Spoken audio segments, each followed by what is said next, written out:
Zoe says, when should the load start? Okay, he posted a video today and I commented that he was taking a panic or an emergency swing because he didn't get the load done. Didn't get the load done on time.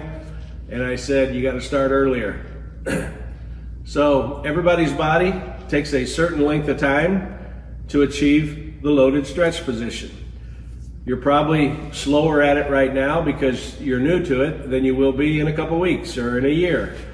But there's a feeling that you have to achieve that we want to swing the bat from, and you cannot risk not having that feeling.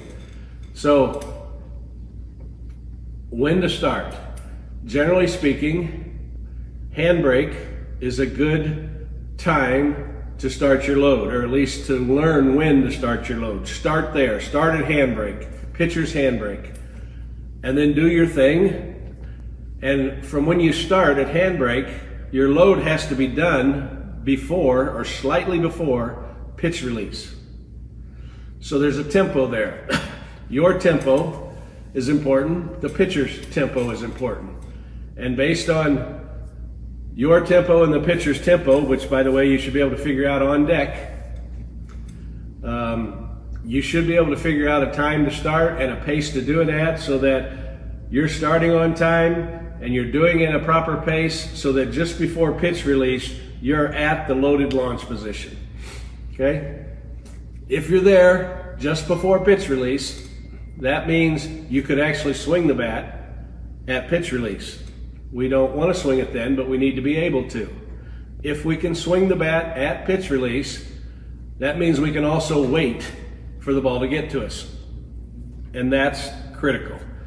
It's critical that we get our load done early enough so that we're not swinging the second it gets done.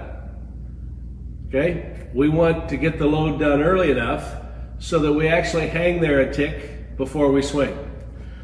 The reason for that is if you're swinging, if your tempo is such that you swing the instant you get to the loaded launch position, then you're going to have a hard time hitting the off-speed pitch or the fastball, one or the other.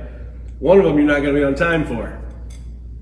And the only way to be on time for everything is to actually be waiting for the ball. You wait for the ball by getting your load done before pitch release and with control, and the control is an issue. You have to learn to control it.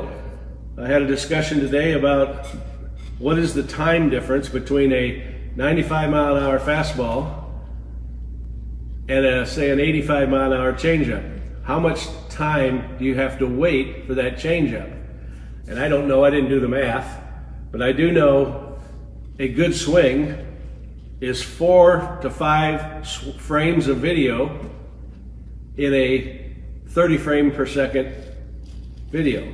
4 or 5 frames from launch to contact is a really good swing. It's a quick swing, okay? I maintain that 1 frame of that video is about the length that you have to hold the swing for the off-speed pitch. 1 frame of 30 frame per second video is 1/30th of a second.